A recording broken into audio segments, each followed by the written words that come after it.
Welcome to Screen Quest, a podcast where a fellowship of film lovers and armchair movie experts plays film roulette.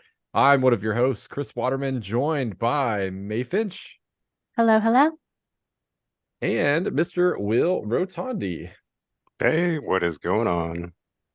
Not too much. I am totally not changing your name cards on the fly here because you guys flip-flop spots again. What do you mean? I am Will Rotondi. Yeah, and I'm May. Like, come on, man. Don't judge. Stop pranking us. Jeez. You always do this. On today's episode, we are going to be talking about our first origin story, which is Groundhog Day. And of course, we'll be playing a game, drawing a side quest, all that good stuff. We'll not be drawing a card at the end of the episode. And I'm saying this so I remember. I'm really driving it home because next week we're talking about, was the book better for Pride and Prejudice? So here's your 1 week warning to get reading if you haven't, and to watch the film for the next week's episode. But first, we are going to catch up on what we've been watching because it's been a bit since we've caught up on what we've been watching. Any volunteers to go first today? Sure. I'll throw one out there. I've been watching some more Nicolas Cage action with Renfield on Peacock. Oh, how is that? So I wasn't really sure what to think before going in because I thought, the preview made it look good and I thought it could go either way. But overall, I thought it was actually it was entertaining for the most part. Like there's bits and pieces that I thought were kind of weird, but overall I enjoyed it. And I'd recommend going to see it just because it's Nicolas Cage hamming it up, and Nicholas Hoult, who always plays like really interesting characters in my opinion. I mean, Mad Max aside from what we just watched with Fury Road, but whether it's Warm Bodies or I'm trying to think about the other one that he was in recently that's on HBO Max now. It's the dining, like the restaurant, the menu, restaurant horror. Yeah, the menu, and that's good too. Very weird, but I don't know. It's just something about his characters that he chooses that I find interesting. But I guess without spoiling it too much, going into it, there is so much like over the top gore and violence that it's like desensitizing. Yeah. So if you don't really want to see a bunch of body parts flying everywhere and like unrealistic gushing blood, then maybe skip. But overall, that and also maybe I don't want to know you either, like, I know, geez. Yeah, apparently we don't really know who we are, but yeah, I think I'd recommend it. I'd give it a shot. I have been sick for pretty much the entire past week, and I may sound a bit nasally still today, although I think I've mostly recovered. When I'm sick, I revert to a childlike state and watch cartoons. And my cartoon of choice was The Owl House because I'd never watched it. I'd heard it was very good. It was like a kind of like a witchy version of Steven Universe is what I'd heard. Okay. And I really liked it. If you Google Ida, the Owl Lady, that is my goal for how I age. And overall, it was a fun show to watch, especially if you have a fever or are a child. What about both? No.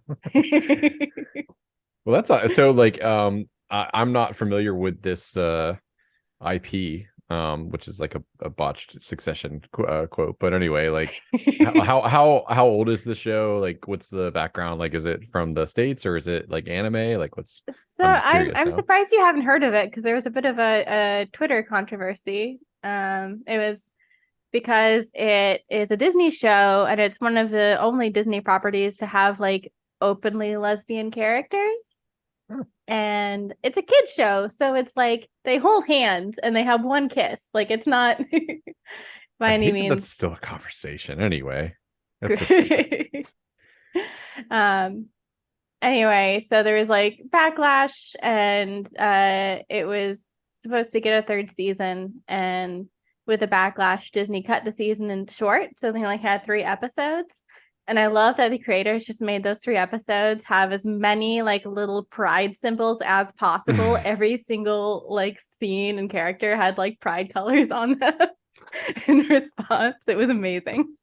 They should have just gone full TVMA, you know, like something that like would make like Japanese anime fans blush. You know what I mean? Like that's what I would have done. Oh, this bothers you? No. And it's also very much about like defeating fascism in a kid-friendly way.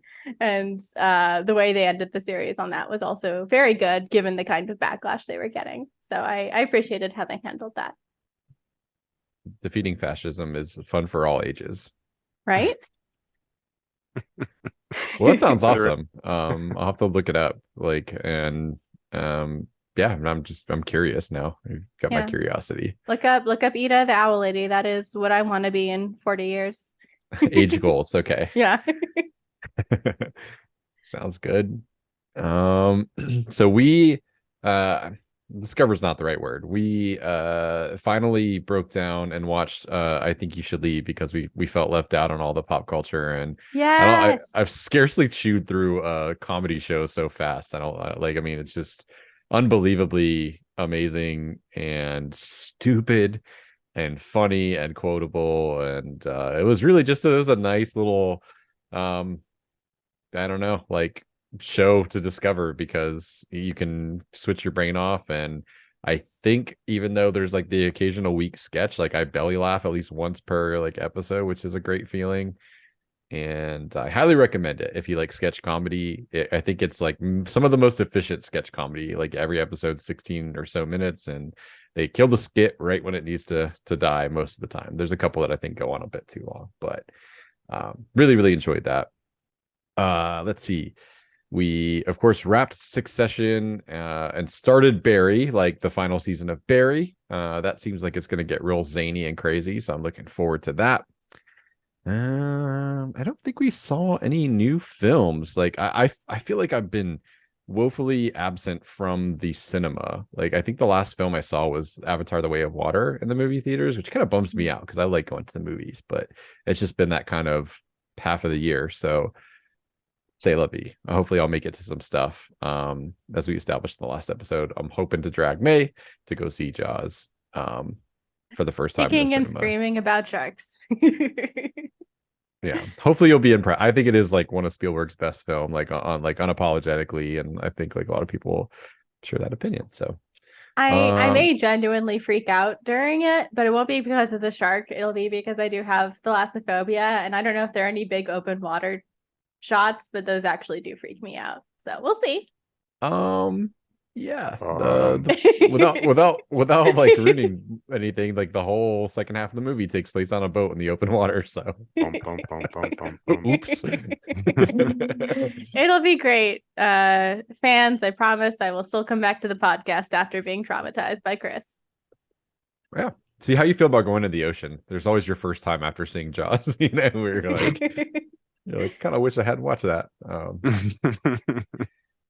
Sweet. Well, let's find out what fate has in store for our side quest for today.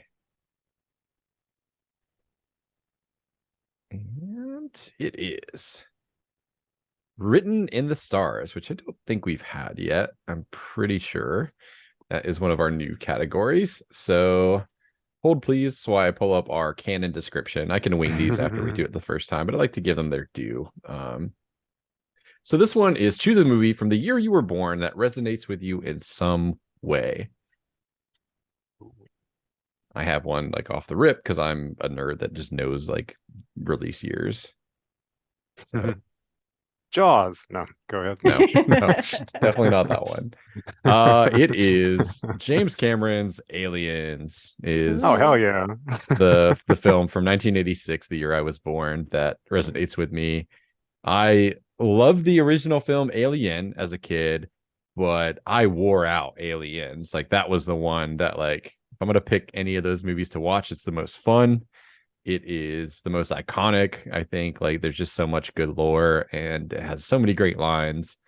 And it's just a roller coaster, man. That movie is just like, it's like getting on a thrill ride, and it's heart pounding and it's exciting.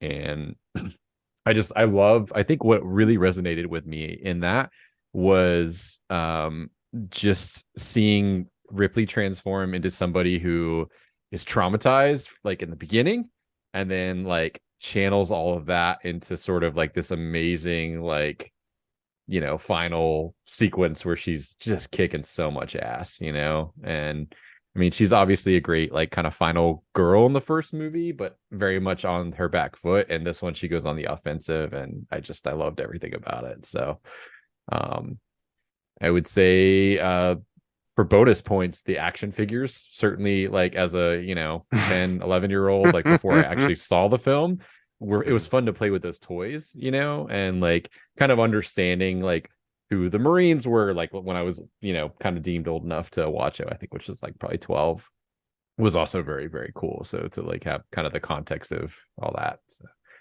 Will, I know you're a big fan of Aliens. Oh, I love Aliens so much in like an unhealthy way. Yeah. Like So I when felt about it Aliens too. Fireteam Elite came out and I started, that's what got me back into like gaming, like serious, like consistent gaming with my friends was Aliens Fireteam Elite because that nostalgic factor got like turned up to 100. And I'm like, I could be a colonial marine. Oh man. Oh. Amazing. But I mean, that aside, like Ellen Ripley as a character is like she is she is so calm under pressure and what would like anybody else normally would just like wig the fuck out. And she is so like in the moment, like she like not scared, but like at the same point, she keeps her composure so well between like not just like flipping out, like flipping her shit on other people. She just holds it and reins it in, deals with obnoxious humans, and then survives all these aliens and just kicks ass, like you're saying. Like she is by far, I think, one of the, if you wanted to choose like an action hero, and especially like a female action hero, like she is up there, man. If she's not at the top, she's definitely in the top 10 because she is just so cool. So Sigourney Weaver, like hands down, amazing. I And would that's all I say if you're limiting to women, which like you know, I whatever, like she's number one for sure. And then like if you're gonna go like all out, she's in top three, man, top three got. action heroes, like in terms of like all the shit that she deals with over the course of those. But Aliens in particular, I love in the director's cut when Bill Paxton's, you know, like full of like bravado, and he's like, "Me and my squad of badasses will protect you." Hard cut to him like crying and like melting down, and she's like, "Get your shit together, man! Like we're in a survival situation. We need to fucking take stock." And like it's just great, man. Absolutely amazing. May, I hope we rope you in someday, like to watching that 1-2 punch. You can stop there if you want, but like, Yeah. it's so good. I have no reason not to. I think it's just like my my boyfriend when I was 15 was really into them in a way that was like annoying to me. So Sure. I What are you trying to say? We get it. We are like, we understand. We understand We 100%. don't. It never goes away. I hate to tell you. No. So Marianne, there's always this little bit of resistance in my brain to watching it. I'm pretty sure whatever look that you may have given him at that point, like so. I don't know, about a month ago, Marianne walked into the bedroom. She's like, "What you watching?" I'm like, "Alien." She that like the look was probably the same one. Probably. It's funny that you mentioned like the action figures too, because I remember vaguely, I remember like one of the commercials for those action figures, and it had like weird aliens that aren't even in the movie too, like some No. flying creature and something, and but it had the Marines, Snake and I was like, alien, the oh, bull alien. Yeah. yeah. So there was some weird marketing off of that movie, man. But yeah, I do vaguely remember that. So that's awesome. What was kind of smart because like I don't think they had established canonically until the third one that like whatever the host is for the facehugger is like the shape of the alien, which was kind of a cool like thing that the Hmm. third movie did. But it was a weird time where like you could have R like rated like hard R rated movies like spawn action figures for kids, like, and of course naturally as a child you're like, I want to see this, and your parents are like, no, like absolutely not. Well, unless you have a dad like mine who was just did go fuck and he was like, yeah, sure. Like you're 6, old enough for Terminator 2 in the movie theaters, but I digress. Um, well, there we go. Written in the stars. Are you an 86 baby as well, Will? I am. Yeah, see, Aw. there we go. Like it's double proof. It's 100% consistent there. Yep. Anybody born in 86 has to love that movie, I guess. We did I all the have science we need. I dodged the curse then. That's great. The curse? Oh man. Ah! Nice. Just for Sweet. that, aliens better come up. It better be on a card somewhere. It just Chris pops is up. going to insert a new card into the deck that's an alien and aliens double feature, and he's going to It'll make be like sure a it's the wild next card. card. Like a wild I mean, card who where you says just both of those supersede films whatever's aren't on there. already in the deck? I mean, yeah, there's our Don't strong know. possibility. I don't know when you guys last look at the list, but different categories maybe. But like, It's game speaking of over, Rid of the man. Stars, yeah, game over, man. All right, so Will nominated Groundhog Day. We talked very briefly about why you selected it last episode, but you're going to guide us through the discussion as this being like the first of, right, like a time loop movie. So Mhm. Will, I'm very curious to see what you have put together. This is my first time seeing this, so I'm Aw, eager to talk about it. nice. I'm looking forward to hearing what you guys, well, Chris, what you think, and also May as well. But Yeah. that is cool. That's interesting that it's actually a film that you haven't seen before. So that is very nice to have that. It's refreshing since most of these films I feel like you have. There's lots I haven't, which is why I got so excited to do this podcast in the first place. I knew that would No. happen. So Excellent. Well, Well, like you said, I mean, Groundhog Day it's not technically it's not like the first time loop, I guess, either show or film, if we're grouping like television and film together, or maybe even like literature in general. But it is probably the most well known just because in entertainment, it's sort of like what gets referenced every time somebody wants to do like a time loop in their TV show and their movie after that, that everybody wants to even like directly reference at some points. But the basic premise behind it is you've got a narcissistic, kind of disgruntled weatherman who's played by Bill Murray. His name's Phil Connors, who begrudgingly has to go to Puxatawny to cover the yearly tradition of watching its renowned groundhog, Puxatawny Phil, come out of his home to gauge whether winter is going to last a few more weeks or not. So after they go and he has to do the live coverage of it, I'm sorry, the recorded coverage of it. There's an unexpected blizzard that comes through and keeps Phil and his crew members, which his producer Rita and cameraman Larry, from leaving town. But when the supposed next morning arrives, Phil realizes that it's actually the same day. And then shortly after, discovers that he is now trapped, repeating the same day over and over and over. And God knows how many times it happens. But during all these repeats, we're shown how he chooses to use that time. At first, he likes to try and manipulate other people for his own personal pleasure, to eventually becoming depressed and feeling like he's just stuck there forever and becomes suicidal, to eventually focusing his efforts on benefiting people around him and actually being a genuinely nice person. So as much as this movie is marketed as a comedy, it actually has some moments of philosophy and drama that are surprisingly heartfelt. And also because it is a romantic comedy from the 90s, invariably, we should all expect, and it is how it turns out, that Phil does eventually get out of the loop and ends up with Rita in a romantic relationship. And that pretty well covers it, I would say, unless there's anything else you think I missed. But the most important thing is general impressions.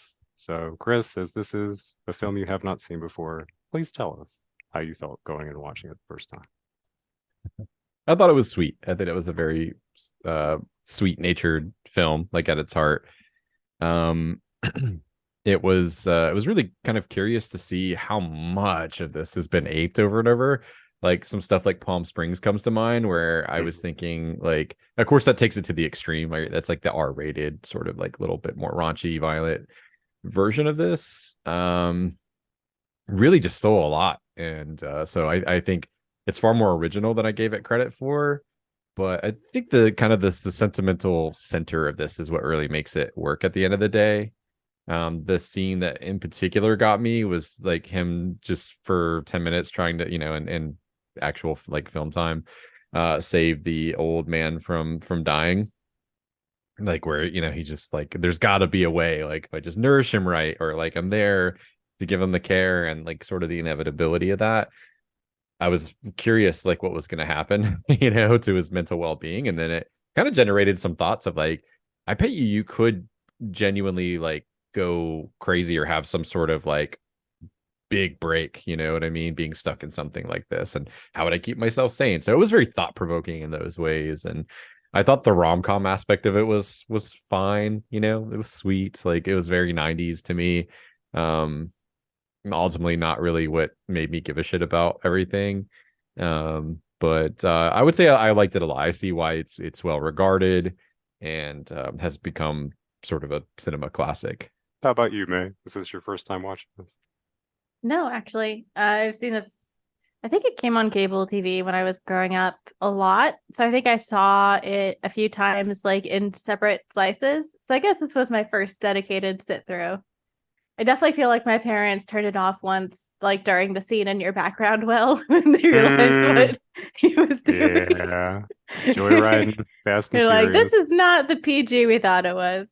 But anyway, yeah, I overall I like it a lot, but I do feel like I wouldn't like it as much if I was watching it truly for the first time now. I feel like I have a lot of sentimental feeling about it because it is really hard to root for Phil. Like, even at the end of the movie, I only wanted to see him succeed because I was like, no one can be this awful of a person. And he has to, with unlimited time, eventually figure out a better way of living and existing. And so the catharsis there was him figuring that out. But I also feel like the romance kind of cheapened it because it's like, did he really turn over a new leaf, or was that just to get the girl? I don't know. Jury's Yeah, out. it's a valid point. Especially because we see him try to take advantage of people so many times. We truly don't really know how many times he does the loop. We get an idea that he's been in there a long time, especially when he's learned how to play piano so well by the end. Right? But I guess just certain, or like that he has a quote unquote honorary title as a doctor. Like I feel like he's spent some time.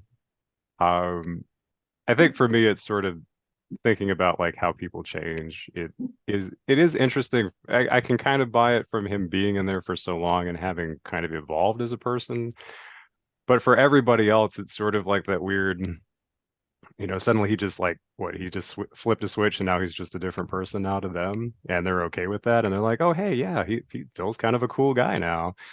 And I felt like it's sort of the issue that I have with stories like A Christmas Carol or The Grinch, where you have a character who is very much just a pain in the ass, and suddenly they have a change of heart, and then everybody's just cool with them now. And I'm like, I think in the real world, everybody would still like hate you. You'd have to do a little bit more work to try and make up for being a jerk for so long. But I will say that for being in the 90s, this was, it's kind of more of that hopeful, optimistic view of everything will work out okay and people will forgive you. So I can follow it with that logic just for the sake of that story. But yeah, I mean, it's quite a bit that gets referenced later, and I actually really like Palm Springs. I thought that was a good sort of homage to all things Groundhog Day with taking it up, just kicking it up a few levels and making it really weird. So, Sorry, I had a thought while you were talking, Will, mhm. about The Good Place. I don't know if you guys have seen that, but Oh. I feel like it has a very similar message in terms of, without being too spoilery for The Good Place, just this Mhm. idea that most people will become a better version of themselves if given enough time and a little bit of direction. Mhm. And um I like that idea. I think that's the other thing that draws me to this movie.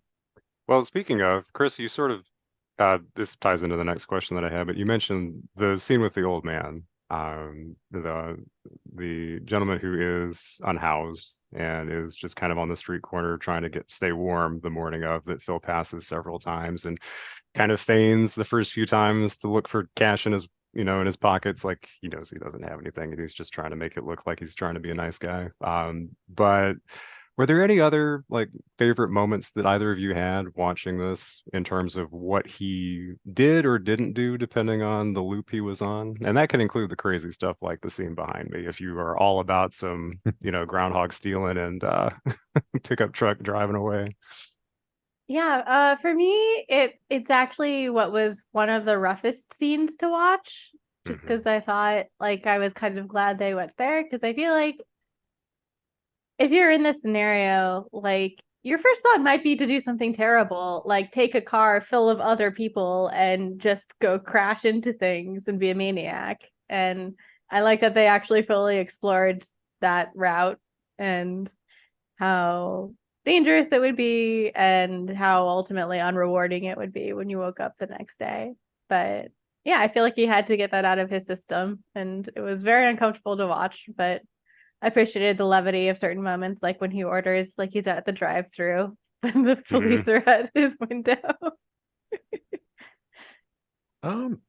Some of it was just like the little things. Oh yeah, like you would try to stay sane by like learning French and how to play the piano and just nothing mattering, but really like in terms of like what you do that day, but also having the memories of like and being able to like kind of continue those skills and everything, I thought was just kind of a nice touch, a more constructive way to spend your time perhaps than drunk driving and the like, robbery of the armored car or whatever else he gets up to.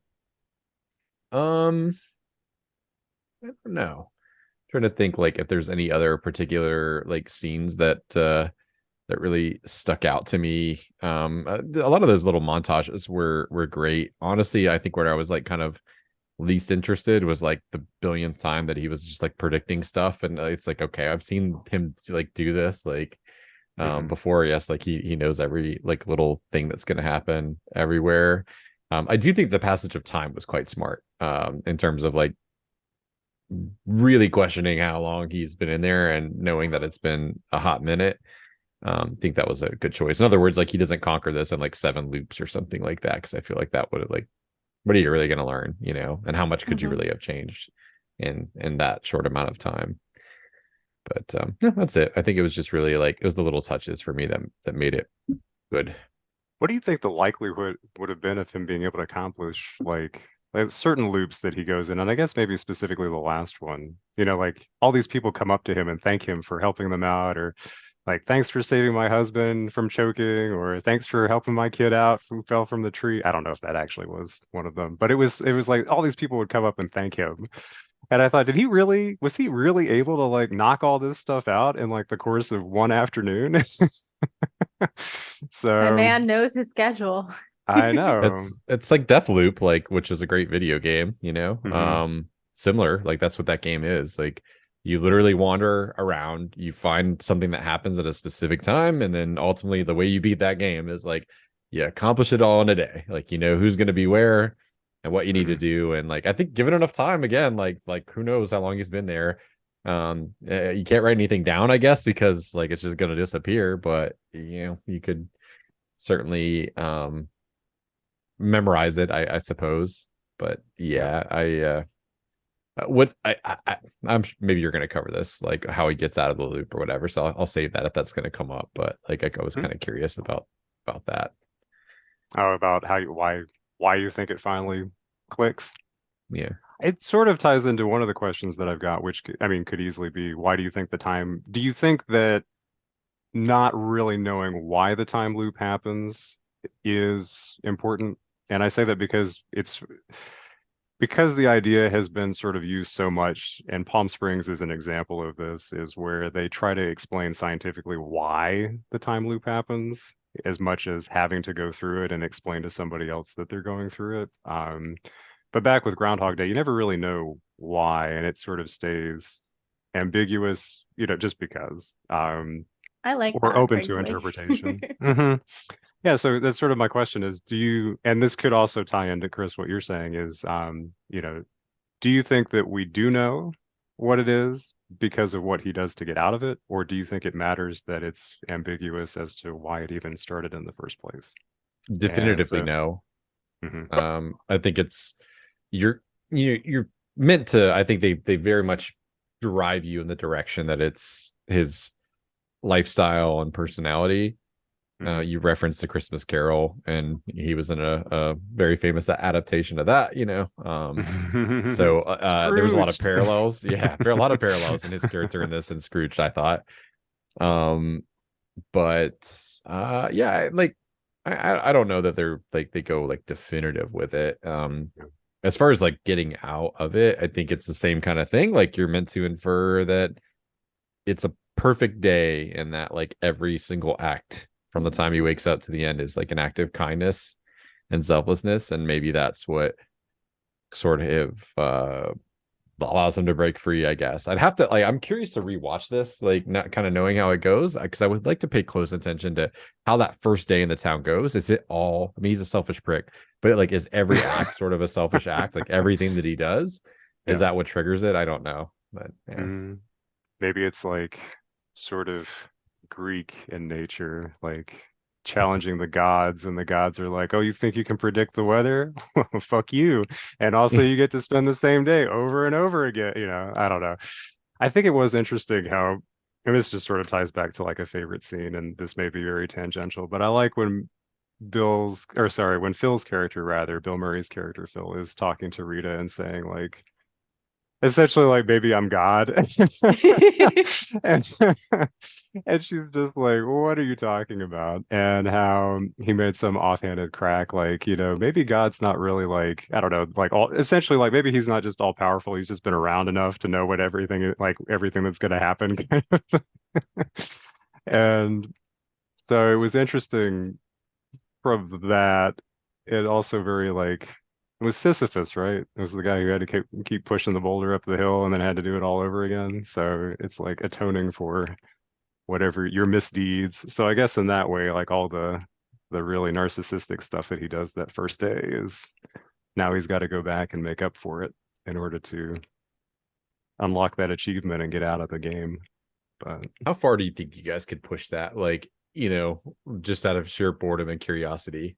Like, are you going full chaotic evil? Like, if we're using the D&D spectrum, like, I feel like given a long enough, like being stuck in there, like you got to have one just like crazy day. I mean, yeah. I'm sure there'd be some boundaries, but like, I mean, at least some light vandalism, if nothing else. Like, you know what I mean? Maybe he stole that money, got like a Clint Eastwood get up and rolled up in that nice car. So, whatever you got time to do, right? I have a slightly different interpretation of why this happened. Okay. My joke theory is that Phil, the groundhog, is actually a sentient deity, that his curse Phil the human for daring to bear the same name. But what I actually think is happening Nice. is more of a like, I don't know. I took a more psychological view, I guess, in terms of when you are a truly miserable person, as Phil the human is when we first meet him, you are terrible to others and terrible to yourself. And you have to kind of stop being terrible to others first. And that's the first thing he kind of gets out of the way. And then you have to stop being terrible to yourself. And we see that's when he kind of goes on his suicidal kick. And then when you've been an awful person, it's really hard to immediately prioritize and love yourself. So you kind of just go through the motions of doing good things for other people and like slowly trying to better yourself. And I really think it's when he says, if this all goes away tomorrow, I am happy. And he is actually happy in that moment instead of just being bitter he doesn't have what he needs to have in his life. I think it's that actually like being content and okay with himself that gets him out of it. The top of that, what, pyramid self-actualization or whatever the hell Yeah. yeah. I like it. Nice. I think he made it. Like, I think even if he hadn't done all those good things, that if he had found a way to be content with himself, he would have gotten out of the loop. But I think he needed to atone. Like, he felt like he owed people that. And that's what made him feel okay with himself. It's kind of Buddhist, right? Like, isn't that like well, I'm like, please don't be offended. Like, I've got a very basic understanding of Buddha, but isn't that part like reincarnation and sort of like getting a little bit closer, like sort of the concept of like, I'm sorry if that's wrong. Don't hurt me, Buddhist. So. That is partially right. I studied a little bit of Buddhism in college, so I'm not an expert by any means, but yeah, there's cycles of death and rebirth, and like it's kind of a merging of self with everything else in Buddhism. So it's not quite this, but also kind of this, because it's like, yeah, I'm seeing everyone around me and myself as like equal people. So Nice. yeah. Okay. Close enough for government work, as they say. What government do you work for, Chris? Not the US government. Well, actually, maybe it is like close enough. It's kind of our philosophy. Any other experiences that you think the time loop did well in terms of, I don't know, just the learning lesson, or maybe even just the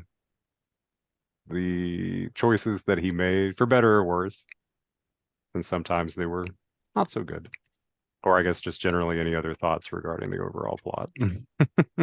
I think it was realistic that somebody like him would have a hedonistic kick at the beginning, right? It's like, of course, you would coerce women to sleeping with you and, steal money and all the other stuff. So that rang true. I was glad, in other words, that like he wasn't just like immediately going to like trying to be nice and better himself, because that would have rang, I don't know, false for me. Yeah, so I'm thinking about the like love story again, and for me the sweetest scene is actually he has like 2 or 3 really big loops where he spends the whole day with Rita, right? The first one is when he's being really like malicious and coercing her and practicing his lines over and over and just like taking the idea of being a pickup artist to the max because you've rehearsed and tested every single line.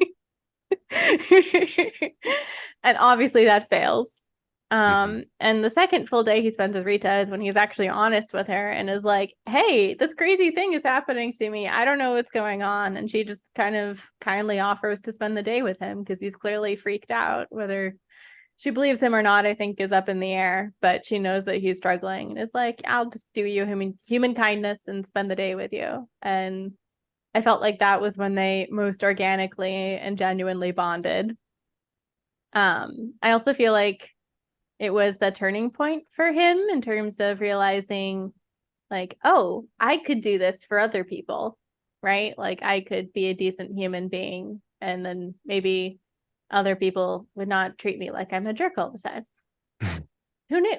Who knew?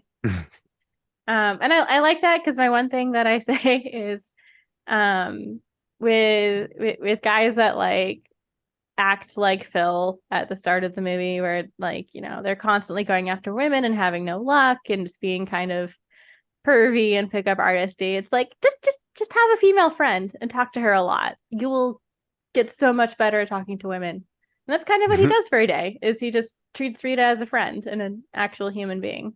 Yeah, good points. I still don't know how I feel overall about the romance like subplot. Feels of the time, and I guess it's meant to invoke the strongest reaction within the audience of, this is like he's successfully become somebody who is genuinely desirable because of like who he is, and versus kind of tricking her or whatever. But those were some nice moments. The ice sculpture thing was cool.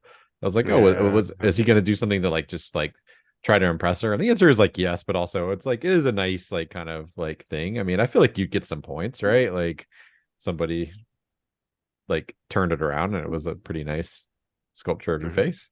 I don't know. They met the day before. If someone I had met the day before was like, I studied your face so well, I don't even need to look at it. No. I would have been like, really? I'd like to keep it on my bones. Thank you. just say it's raw talent, compliment. You could still use it to be like, you have a beautiful face, like it's inspiring or something like that. But yeah, I was like, I don't know about that, dude. Like, just be mysterious, like Edward Scissorhands. Like, oh, how does this man know how to carve ice so great?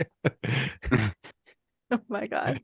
Well, I think the only other question that I've got, and we can come back to this one because it's not directly about this film. I was curious if there were any other examples of time looping in entertainment that you thought were interesting or a good variation on that theme, as it has sort of spawned its own genre since, and maybe a little bit, I should say, before Groundhog Day, but especially since Groundhog Day. We talked about Palm Springs a little bit, but if there's anything else that you've watched that you thought kind of stood out as a good example that you might want to talk about. I have one I need to say quickly because I have a feeling Chris was going to say it, but Russian Doll is Nice. yeah, a really great use of this device, and similarly, like, is a metaphor for someone kind of like working through their shit. And I watched Russian Doll at a time when I was at like a pretty big mental low, and it like actually helped me process that. So I think that shows and movies like this can do a lot of good for their audiences when they resonate. And Russian Doll did a great job of that for me. And I also just am in love with Natasha Lyonne. So go watch it if you haven't. Nice. I've only seen the first season, but I agree that was very effective. Yeah, don't watch season 2. Oh, okay. You have to tell me. There You're is good. only It one to doesn't watch. exist. Season 2 doesn't exist. I mean, I kind of touched on, right, like Deathloop. I think like gamifying that is really kind of a smart idea. It's the same people that made Dishonored, if you ever played that and enjoyed it. But yeah, I think it's a smart idea. It's a fun sandbox to play around with, to have a time loop. So I thought that was really, really clever. Trying to think, like, so we talked about Palm Springs. I feel like there's another big one that I'm missing, but I don't know. Sort of It's the escaping. like the entertainment, I guess the more recent one that I maybe you were thinking of, it's over the top. It's like Die Hard meets Groundhog Day, which was Boss Level, which came out Never saw on it. Hulu probably a few years back, and it's got Mel Gibson in it. So, you know, if we want a little Die Hard, or not a Die Hard, but a Lethal Weapon connection on that from our last podcast.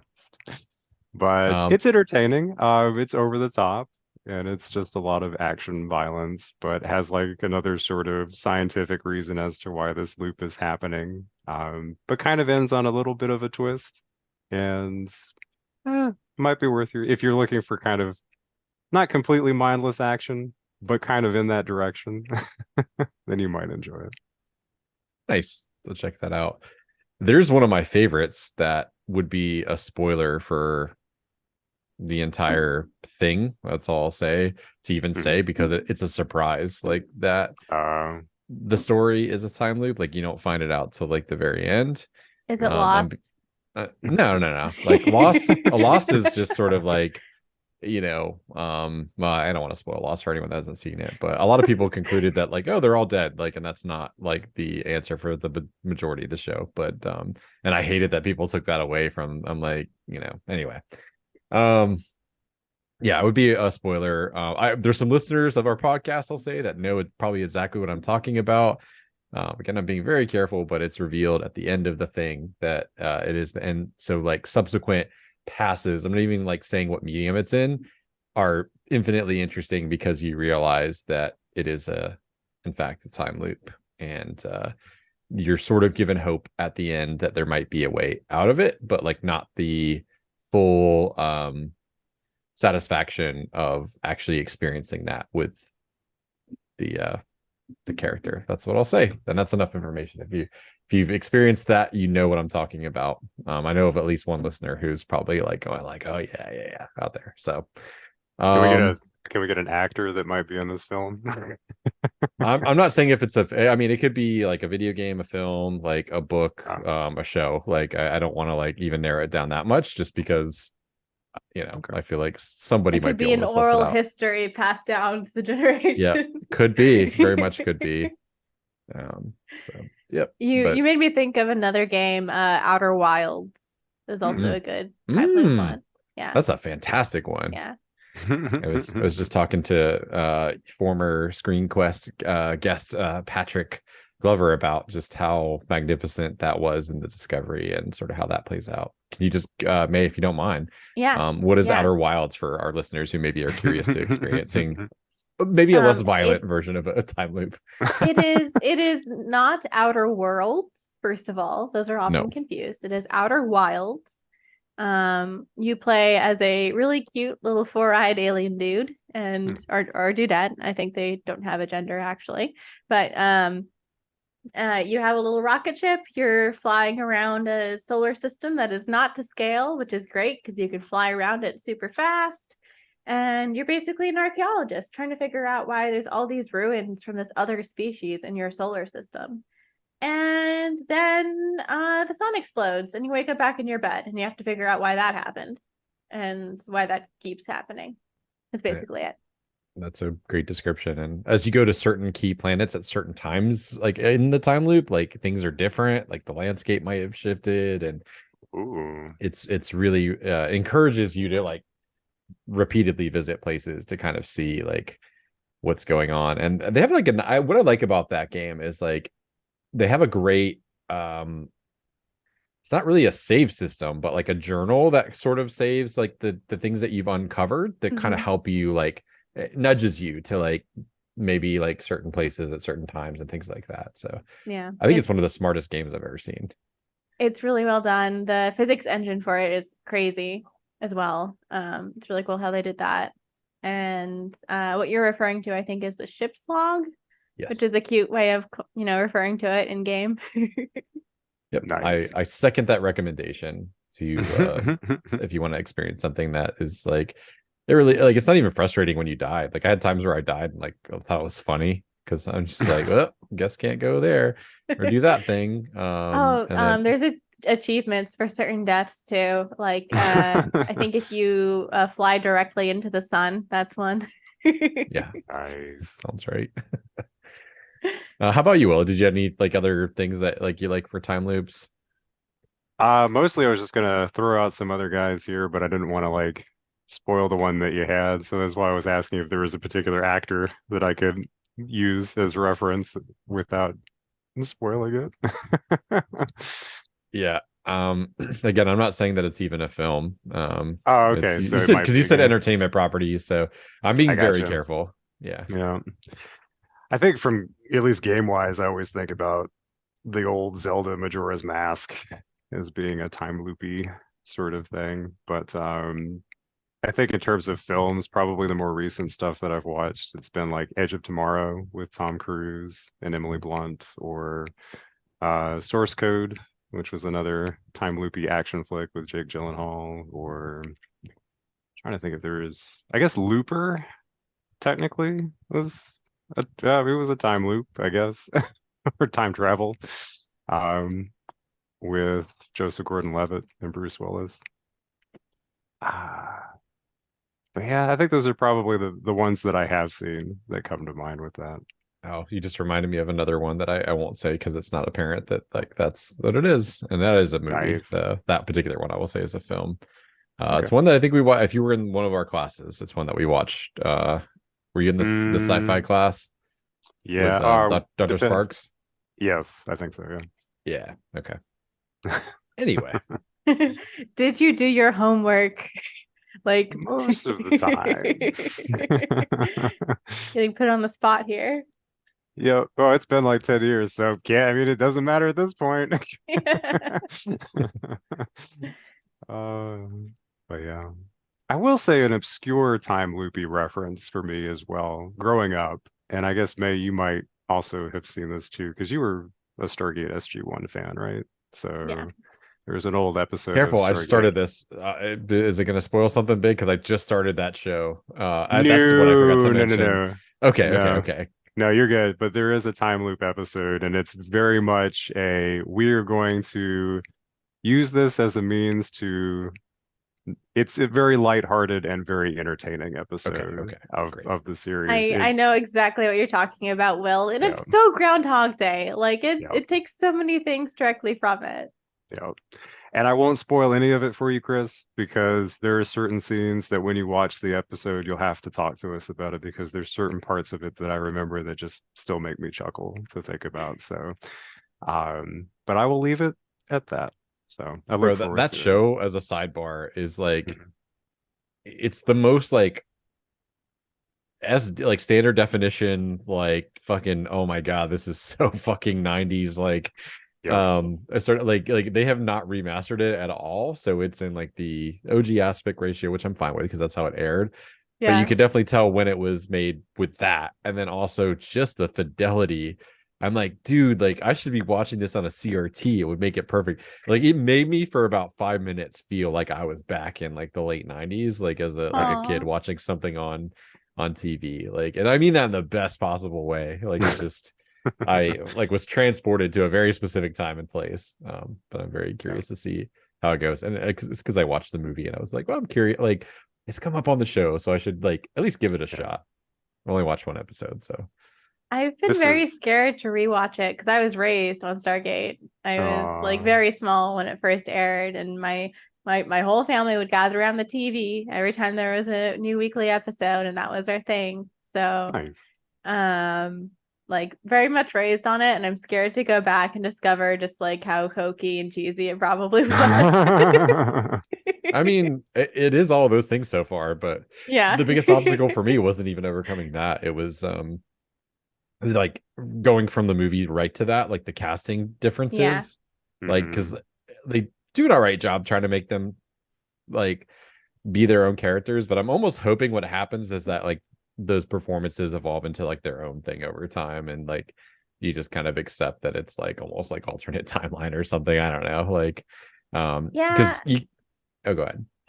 Well, I had the opposite experience. I like watched the movie after I'd been watching the show for a long time. So I was like, I don't know, I'm not buying these movie characters. Yeah, Nice. that's how it goes, right? Yeah. Uh, Sorry for the Stargate digression, but like you sparked. I'm like, oh yeah, I started that. So A, don't spoil it, and B, like here's my quick little 3-minute take on it. But you don't have to apologize. I'll talk to you about Stargate all day. I hope we talk about that film at some point because I think the film is amazing in terms of, well, we'll get to that at some point. But for me, watching the TV series, I thought this is so different. And I didn't like it at first because I didn't think it was I wanted a TV series that was more like the film. And Mhm. then it just sort of grew on me as I sort of like Chris, what you were saying, where it's just like this just exists in it's a different telling of the same basic story. And they just took it and made it their own thing. And I just accepted that they were two different things. Yeah. And once I did that, I was like, yeah, this is fine. But it's campy. It's sort of like it straddles that weird sort, and I know I've talked about Farscape before, so that may not be much of a reference point, but I feel like in terms of like science fiction TV, Stargate sort of like straddles the quirkiness and campiness of what Farscape did with trying to be grounded like Star Trek was. Yeah. So it's just somewhere in the middle. And then it's got like the goofy and the quirky, but also trying to be serious and sci-fi and actiony. Um, but yeah, it was a lot of fun. And obviously very successful, had like 2 spin-off TV shows and 10 seasons I saw. That's the only thing that I'm like, am I gonna last like 20 episodes no. per season for 10 seasons? Like that's a You lot. have to, because remember Val, William? Mm, yeah, Val. I remember when Farscape character or Farscape actors started showing up in Stargate. I'm like, oh man, it's good. It's good when the other team comes over here. So Well, I'll yeah, make you but a it deal. does. I'll forge ahead if Yeah. May, if you start The Expanse, like, which is like my absolute favorite sci-fi property. Like I told you, if we do a one-off in our D&D group, I'm like, that's the universe. Like they have a tabletop. Like I want to do that one-off, but Yeah. good. Good. You've seen The Expanse, right? Well, you watched all of it. I've watched bits and pieces. So and this is something else we could talk about too. That's on my list with Amazon to go back and watch the whole thing. I watched about maybe most of the first season. I read the book, the first book, and then I got through maybe half the first season. So it's one of those things I've lagged behind on. But I'm itching already to like restart the show and the books. Like I enjoyed them that much. It's a cool like sci-fi, like it's very different. It was kind of like marketed as Game of Thrones in space, but that is not accurate at all. I'm reading the description and it sounds like space noir almost. yep, The at least first to like start, yeah. the first novel and the first like season and a half is that, and then Mhm. it quickly becomes sort of like a blend of like Mass Effect and like with like this ancient like alien like species that's sort of discovered, and like what that does to technology. The only apt kind of parallel between that and Game of Thrones is that like the little person gets shit on by like the rich and powerful, which is obviously Mhm. very apt, but they do a great job with things like polyamory and like Mhm. gender. So like basically like the writers have said, we want this world to like reflect the real world, and like a lot of people, of course, like they always get outraged about stuff like that, got pissed off and like bounced off of it, but What it's not is like military stuff is cool and like violence and like it's not that at all. There's like space battles and things, but the human cost of all of that. And yeah, anyway, like it's very, very, very, very good. And what I think I liked the most about it was the attention to detail with like space travel and like the effects on the human body and like a lot of the sort of things that they do with like making that a plausible technology for sublight travel being, fast. Mm-hmm. I would actually really like this. It's great. Just look up if you need a selling point, like Marianne was gracious enough to watch through the show with me. But what kept her coming back for more is the guy that plays Amos Burton. Trying to think of his name. He's got a podcast, Wes Chatham. So look up Wes Chatham, Chatham, and like there's your inspiration right there. He's the lovable meathead who becomes like your favorite. Like if he's not one of your 3 favorite characters by the time you get like into like the 2nd or 3rd season, like Amos is great. Amazing. It's just full of beautiful people. We'll just put it that way. Like there's I don't think there's not a single ugly person on the TV show. Like, Dominique Tipper is next to him on the cast list, and I'm like, oh. All right, there's our sci-fi diversion. That was only like 10 minutes. No big deal. If you showed up for Groundhog Day, you got a little slice of a few other things at the same time, and we could just circle back like everything else and start over again. So it's cool. Yeah. I mean, I feel like that's the sign of a good podcast. Like certainly the ones I listen to are like the tangents are sometimes my favorite parts. So yeah. And if you don't agree, then unsubscribe now. Too bad. Please don't. To get us back on track, you should do the whole intro of an episode. Start it over, Chris. Bum, bum, bum, bum, hit the reset. Bum, bum, bum, bum, bum, just have bum, the 6 o'clock. Welcome to the Screen Quest. Clap. Yeah. Nice. Well, any other thoughts that you guys have about the film before we wrap up and head over to a game? Could be about anything. Glad I watched it finally. I feel like I wasn't trying to intentionally dodge it. Just the stars didn't align. It doesn't seem like a movie people watch around Groundhog Day, right? Like that's the thing with like like Independence Day, like people love to watch that, or Jaws like on July 4th. Like so yeah, I'm just glad I saw it finally. It's good. Yeah. I don't have much else to say. I think I felt like I had a thing and I lost it. But I'll leave that on Groundhog Day. It'll come back. Yeah. Always does. Nice. All right. Were you guys ready to play a game? Always. Yes. Sweet. So I will say that in some respects, this game may sound slightly similar in spirit to another game that we are privileged to play on occasion on our podcast, which is Pitchstorm. But it's got a little bit of a different flavor to it. So I would like to start out by asking you both to share with us the craziest thing that you would do if you could go back and relive a specific day over again. And this could be very wide. I know the topic's way out there. So this could just be like, if you had an opportunity, something that that happened to you that you would go back and do differently, or if just generally speaking, you would go out and do a absolutely wild or bonkers thing, or you know what, it doesn't even have to be crazy. Just what you would do if you had the opportunity to go back and do something over again. Mm-hmm. I have a follow-up question. Does this day get reset, or does what I go back and do become canon in my timeline? That's a valid point. We'll just say that if it influences it enough for you, if you need to know that it will not be permanent, as Phil learned when he wanted to go drunk driving, or not, steal some money. I will say that it'll probably repeat later, so you'll be off the hook. Okay, that's good to know. This is the first part, so is to tell me what you think the crazy thing would be. And whoever would like to go first, or take some time, mull it over, the magic of editing, we can come back and cut this part out if you need. So I went to like a very preppy high school. Mm-hmm. And all the girls had to wear like white dresses and white gloves. Like it was that kind of preppy, Southern preppy. Whoa, gloves. Yeah. And I was a salutatorian, so I got to make a speech. So if you go back in time, what I would do is I would wear just like the most hardcore goth clothes I could under my white dress and white gloves and go up there with the speech I had approved, tear it up, do just like, I don't know, a recitation of. Actually, you know what? I would just pull out a big boom box. Yeah, I'd pull out a big boom box, tear off the white dress. I'm wearing my goth clothes. I love even like if your gloves, you had like the cutout finger gloves. Yeah. Like... And attempt to start a rave. Nice. Any particular music selection that would be going on with that boombox? Oh my god. Yeah, it's like Chekhov's Turn gun. Down for What was really popular when I was in high school, so it would be that.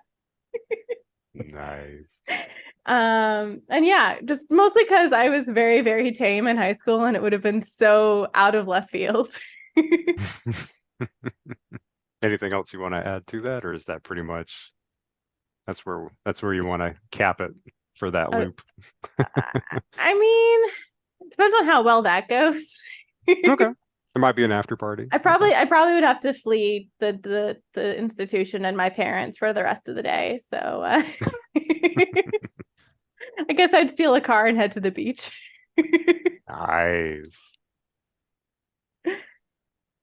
All right, Chris. What are your thoughts?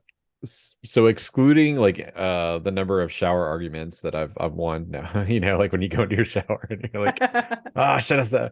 No, in all seriousness, I'm gonna preface this by saying like I had like a perfect day when I got married, but just for shits and giggles, I would love to do like a Jim and Pam, like go off and like have like a private like just to like see what kind of shenanigans we could have gotten into like on the Keys. And knowing that like my relatives aren't going to be pissed that we just, you know, like kept them all waiting like in the Key West heat. I think that would be kind of fun to like, you know, on your wedding day, like just go have a private day with like the two of you. And I don't know, like just do something wild. Like, I mean, you name it, go deep sea fishing or like scuba diving, go off and do whatever wild things we could get into in Key West. I think would be really fun. And then show up like 2 hours late and have everyone wonder like what's up. And then knowing that we already got married, like I don't know, like somewhere else would be cool. Again, Yours not in is real so life wholesome. I always love that sequence. It's like one of my favorite Office episodes, you know. Yeah. But... Well, thank you very much for both of your time loop escapades. I cannot talk today. Good Lord. Whew. I need to like reloop and go back and like work on my diction apparently. But the next part of this rewinding you here, right, and edit.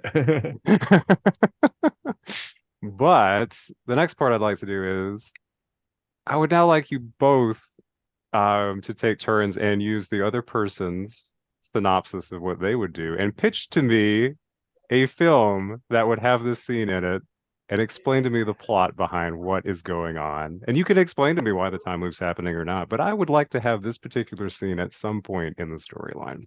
Okay.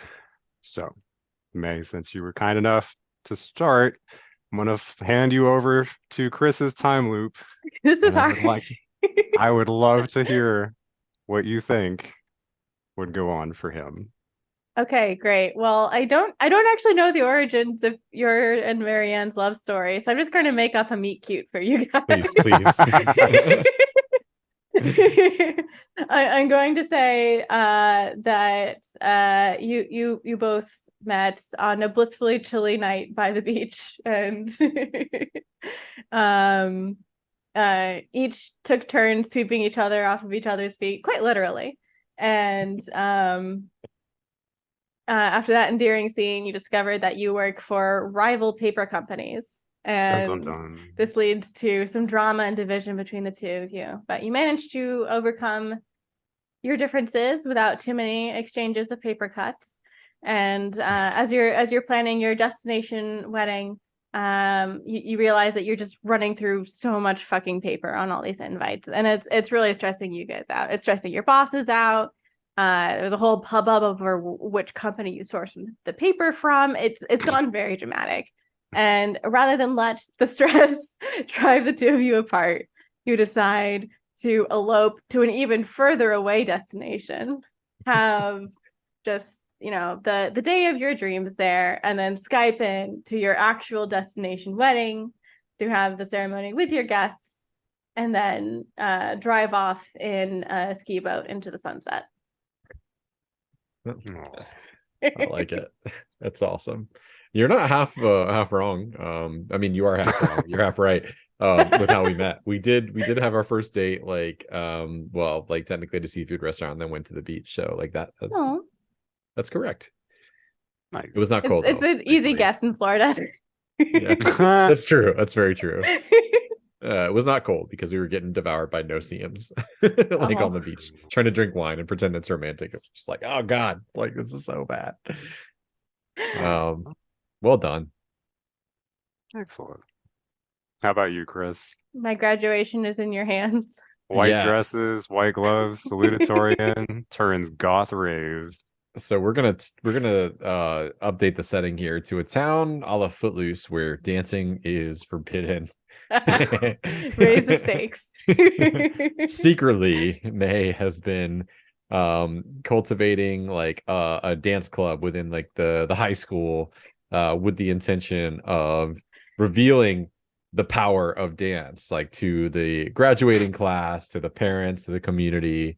And of course, not only does May reveal that she's wearing all black with the fingerless gloves underneath, but the valedictorian and like all of the front row of the class also stand up and rip their gowns off to reveal that they are all in black as well. Turned down for what starts, and of course they captivate their audience through the power of dance, just absolutely amazed at the pure joy.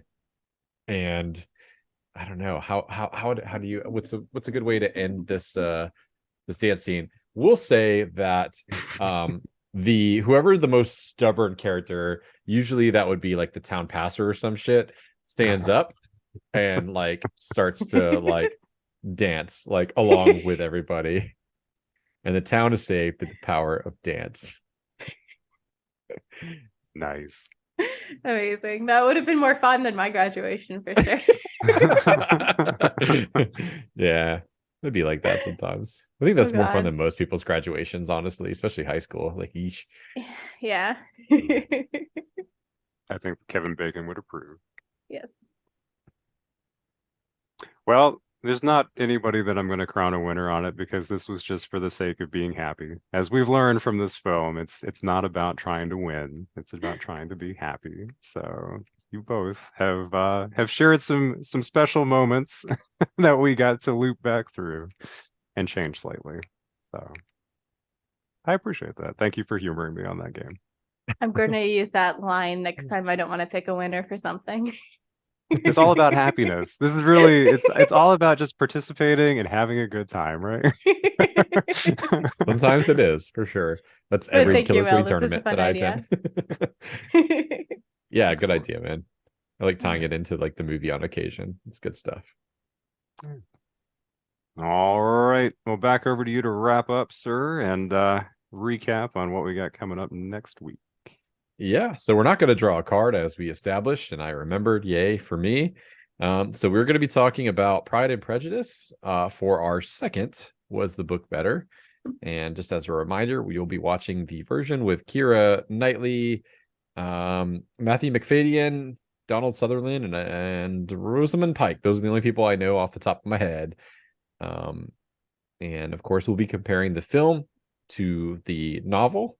I will try to... That's hard. Like I want to like say stuff on the podcast, but I'm gonna wait. But I'm like 60% through now, 70. Like I've enjoyed it more as I've gone along. I will say that, but I'll save the rest of it for the podcast. So here's your warning. I will say May's suggestion of doing the audiobook, at least like partially. I'm kind of going back and forth. was a great idea, because I think the language just pops a little bit more having somebody who can kind of navigate it like in a way that sounds natural. So, anything to add, May? No, like I said, audiobook is very helpful. I have an English major and I still use audiobooks for older texts just because, like Chris said, it's someone who is trained to speak within that cadence, and it makes more sense when they read it. Amazing. So that'll be next week's episode. As always, please like, share, and subscribe. We appreciate that. I've seen continued steady growth, which is appreciated. Like I said, that share part, guys, like retweet it, share it on Facebook, like anything you can do. We really, really, really do appreciate that. Like we do see, results from that. And it's always nice to welcome new listeners to the show. Attached to this episode in the audio and video descriptions, you'll see that form where you can submit a movie. Like, keep those coming in. We want to have some user submitted films and categories. Even if you don't want to be a co-host, that is fine. We'll take some extra films in the pile to talk about. But until next week, we do appreciate you watching and listening. We'll see you next week. Bye. Bye, guys. Bye.